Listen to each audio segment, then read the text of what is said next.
তেলে কয়েক ফোঁটা লবণ দিন আর আপনার সংসার খরচ অর্ধেক বাঁচিয়ে নিন। কি বিশ্বাস হচ্ছে না আমার কথা? তাহলে এই ভিডিওটি শুধুমাত্র আপনার জন্যই। আজকের পুরো ভিডিওটা যদি আপনি দেখেন, ভিডিও দেখা শেষে আপনি বলতে বাধ্য হবেন, হ্যাঁ আপনি 100% সত্য কথা বলেছেন। শুধু যে সংসার খরচই বাঁচবে এমন নয়, সংসারের কাজ কিন্তু অনেক সহজ হয়ে যাবে। চলে আসলাম প্রথম টিপসে। আমাদের রান্নাঘরের বেসিনে কিন্তু সারাক্ষণই কাজ করতে হয়, আর কাজ করতে করতে এই পাইপের লাইনগুলো অনেক সময় জাম হয়ে যায় আর জল যেতে চায় না, জলটা বন্ধ হয়ে যায়। সে মুহূর্তে আপনাদের মিস্ত্রি ডেকে টাকা খরচ করার কোনো দরকার নাই। এই যে বেসিনের মুখে একটু লবণ দিয়ে দিবেন আর হাঁড়িতে ফুটন্ত জল নিয়ে সরাসরি এই পাইপের মধ্যে ঢেলে দিবেন। এতে করে পাইপের মধ্যে যে নোংরা জার্মস যেগুলো এঁটে যায় সেগুলো কিন্তু খুব সহজেই ক্লিন হয়ে যায়। আর তারপর যদি অতিরিক্ত নোংরা থাকে, এভাবে একটা কাঠির সাহায্যে ঝাঁটার যে খিলগুলা হয় সেটার সাহায্যে আপনারা এভাবে একটু গুঁতা দিয়ে দিলেই দেখবেন নোংরা একদম পরিষ্কার হয়ে যাবে। কোনো প্রকার মিস্ত্রি ডেকে টাকা খরচ করার কিন্তু কোনোই দরকার নাই। চলে আসলাম পরবর্তী টিপসে। মাছ মাংস যতই খাই না কেন, ডিম কিন্তু আমাদের বাঙালিদের অনেক পছন্দের, তাই কিন্তু আমরা মাঝে মাঝে ডিম খেয়ে থাকি। কিন্তু অনেকেরই একটি কমন সমস্যা হয়ে থাকে, ডিম ছেলার সময় ডিমের খোসাটা ছাড়তে চায় না। তারা এরকম একটু লবণ দিয়ে তারপর ডিমগুলো ছিলে নেবেন। খুব সুন্দর কিন্তু ছিলে যায়। দেখতেই পাচ্ছেন আমার ডিমগুলো কত সুন্দর ক্লিন হয়েছে। আর ডিমের ভিতরে লবণ হলুদ ঢোকার জন্য কিন্তু ডিমগুলো এভাবে একটু কেটে নিতে পারেন। চলে আসলাম পরবর্তী টিপসে। আমরা যখন পাস্তা নুডলস এগুলো রান্না করি, নুডলসের থেকে পাস্তাগুলো কিন্তু একটু বেশি শক্ত হয়। এতে করে আমাদের বেশি গ্যাস খরচ হয়, অনেকটা সময় রান্নাঘরে গরমের মধ্যে দাঁড়িয়ে রান্না করতে হয়। এই অবস্থায় আপনারা যদি প্রেসার কুকারের মধ্যে পাস্তাগুলো দিয়ে একটু করে নেন, হালকা একটার অর্ধেক সিটি দিয়ে নেন, সহজেই সেদ্ধ হয়ে যাবে। এবং পাস্তাগুলো ঝরঝরে রাখার জন্য সামান্য পরিমাণে তেল আর লবণ দিয়ে এভাবে একটা সিটি উঠতে না উঠতেই বন্ধ করে আপনারা সাথে সাথে খুলে নেবেন। এতে করে একদম পারফেক্ট সেদ্ধ হয়ে যাবে আর আপনাদের গ্যাস খরচও কম হবে আর কাজের অনেক সুবিধা হবে, পাস্তাগুলো ঝরঝরে হবে। বাজার থেকে মাছ আনার পর আমরা অনেক গৃহিণীরাই কিন্তু এগুলো ধুতে বা ক্লিন করতে অনেক সমস্যার মধ্যে পড়ে থাকি। তাদের জন্য এই টিপসটি।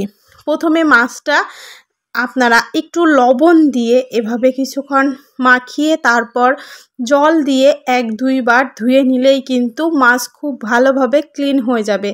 এছাড়া মাছ কিন্তু যদি আমরা একটু লবণ দিয়ে ধুই, মাছের যে আষ্টে গন্ধ সেটা তো চলে যায়ই এবং মাছ কিন্তু স্বাদটাও অনেক ভালো থাকে। এখন আপনাদের সঙ্গে আরেকটি টিপ শেয়ার করি। অনেক দিন পর্যন্ত স্বাদ গন্ধ ঠিক রেখে কিভাবে ফ্রিজে মাছ সংরক্ষণ করবেন।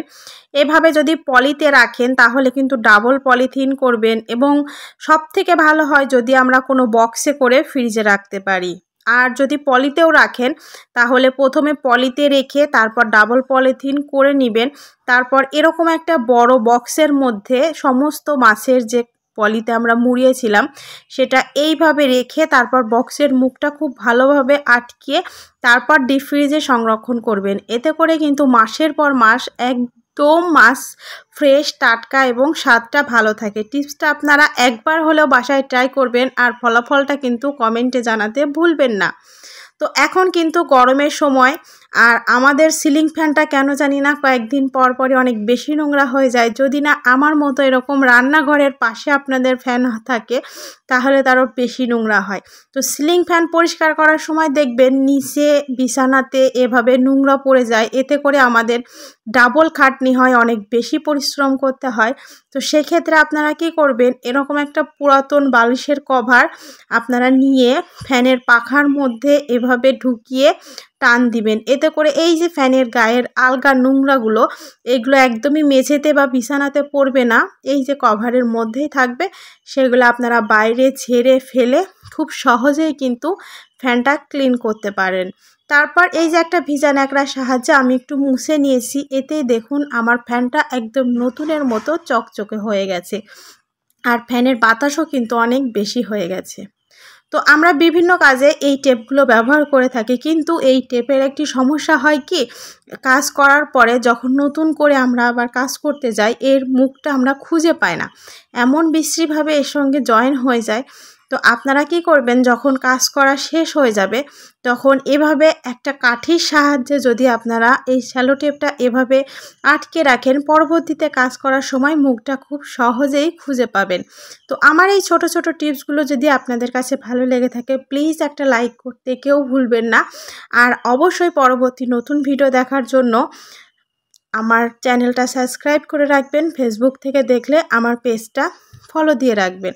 আর অবশ্যই এই ভিডিওটা ফ্রেন্ডস ফ্যামিলির সঙ্গে শেয়ার করবেন যাতে সবাই দেখার সুযোগ পায়। তো এখন আপনাদের সঙ্গে আরেকটি টিপস শেয়ার করি। আমরা ঘর সাজানোর জন্য যে আর্টিফিশিয়াল ফ্লাওয়ারগুলো ব্যবহার করি সেগুলো কিন্তু নোংরা হয়ে যায়, আর এগুলো পরিষ্কার করতে গেলে অনেক সময় নষ্ট হয়ে যায়। তো আপনারা কি করবেন, এরকম একটু উষ্ণ গরম জলের মধ্যে ভিজিয়ে দিবেন।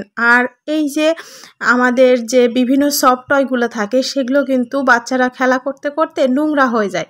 তো সেগুলোও আমি এভাবে একটু গুঁড়া সাবান আর উষ্ণ গরম জলে ভিজিয়ে তারপর ধুয়ে দিয়েছি। দেখুন কত সুন্দর পরিষ্কার হয়েছে, আর একটা জিনিসও কিন্তু নষ্ট হয়নি।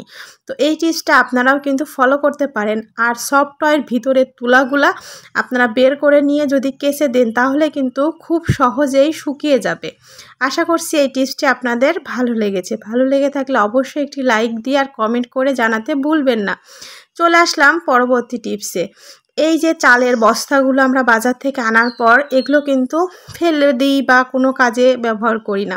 তো ফেলে না দিয়ে আপনারা কিন্তু খুব সহজেই এগুলো কাজে লাগাতে পারেন। তো দেখুন আমি একটা যে পুরাতন বালিশের কভার তার মধ্যে চালের যে বস্তাটা এটা ঢুকিয়ে নিলাম। আর বাসন মাজার পর আমরা যখন সিঙ্কে রাখি বাসনপত্রগুলো তখন কিন্তু জল ঝরতে অনেক সময় লাগে, আর সিঙ্কটাও ভেজা থাকে, যেটা একদমই ভালো লাগে না। তো এরকম করে আমরা যদি বাসনপত্রগুলো সিঙ্কের উপরে এভাবে রেখে দিই এতে করে জলটা খুব সহজেই এই যে উপরের কভারটা চুষে নেবে, আর এই জায়গাটাও কিন্তু একদমই ভিজবে না। তাছাড়াও আপনারা এটাকে পাপোশ হিসাবে ব্যবহার করতে পারেন, যেহেতু ভিতরে এই ব্যাগটা আছে আর উপরে এই বালিশের কভার দেওয়াতে এটা কিন্তু খুব ভালো আমাদের পাপোশেরও কাজ করবে। তাই বাজার থেকে নতুন করে আর পাপোশ কিনতে হবে না, আমাদের সংসার খরচ কিন্তু অনেকটাই বেঁচে যাবে। আর এই যে ক্যাবিনেটগুলো আমরা ব্যবহার করি এই ক্যাবিনেটগুলোতে আমরা যদি এভাবে পেপার বা কাগজ দিয়ে ভিজিয়ে তারপর জিনিসগুলো অর্গানাইজ করি তাহলে কিন্তু খুব সহজেই নোংরাগুলো আমরা পরিষ্কার করতে পারবো, আর খুব সুন্দর নিট অ্যান্ড ক্লিন থাকবে। বাজার থেকে শুকনো লঙ্কা আনার পর কখনোই ওভাবে রেখে দিবেন না, তাড়াতাড়ি পোকা ধরে নষ্ট হয়ে যাবে। এভাবে রোদ্রে দিয়ে শুকিয়ে তারপর রেখে দিবেন, এতে করে দীর্ঘদিন পর্যন্ত ভালো থাকবে। শসা বা যে কোনো সবজি আমরা ফ্রিজে রাখলে খুব সহজেই শুকিয়ে যায়, নষ্ট হয়ে যায়। তো এভাবে যদি একটি পলিতে করে আপনারা নর্মাল ফ্রিজে রাখেন অনেক দিন পর্যন্ত ভালো থাকবে।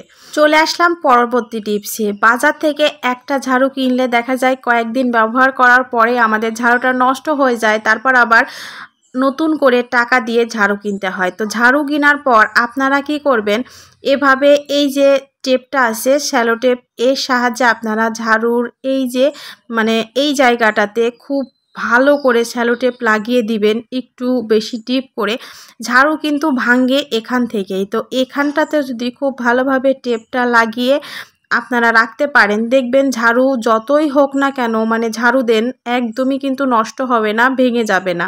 তো এতে করে আপনি একটা বারুন 1 মাসের জায়গায় কিন্তু অনায়াসে 4 মাস চালাতে পারবেন।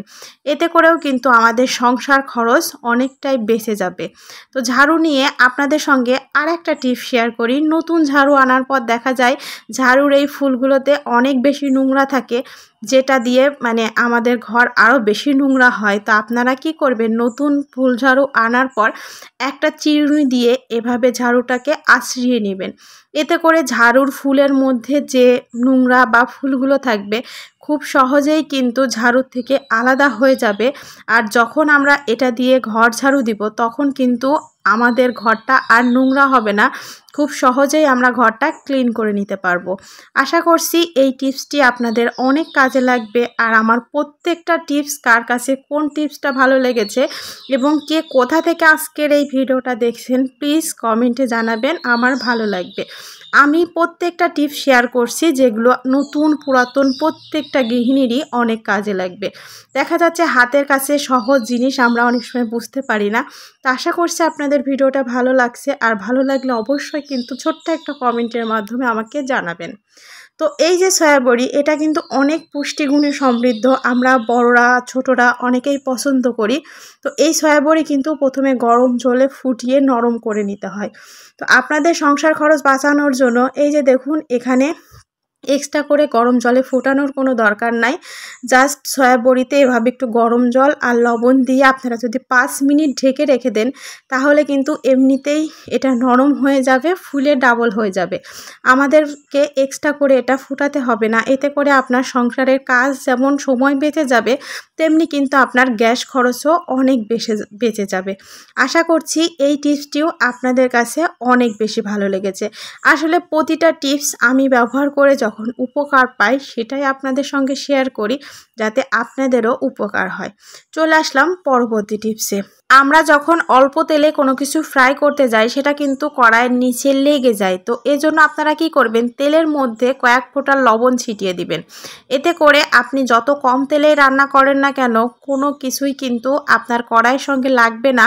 কম তেলে কম খরচে আপনারা অনায়াসে রান্না করে নিতে পারবেন। আপনি যদি 1 লিটার তেলে 1 মাস চালাতে পারেন, এই রকম টিপস ফলো করলে কিন্তু আপনি 1 লিটার তেলে অনায়াসে 3 মাস চালাতে পারবেন। এই টিপসটা যে এতটা কার্যকরী আপনারা ব্যবহার না করলে বুঝবেন না। তো আজকে পর্যন্তই। আশা করছি আমার প্রত্যেকটা টিপসই আপনাদের ভালো লেগেছে, আর প্রত্যেকটা টিপসই কিন্তু খুবই গুরুত্বপূর্ণ ছিল। তাই সবার কাছে রিকোয়েস্ট, ভিডিওটি শেয়ার করে সবাইকে দেখার সুযোগ করবেন, লাইক কমেন্ট সাবস্ক্রাইব করে পাশেই থাকবেন। ধন্যবাদ।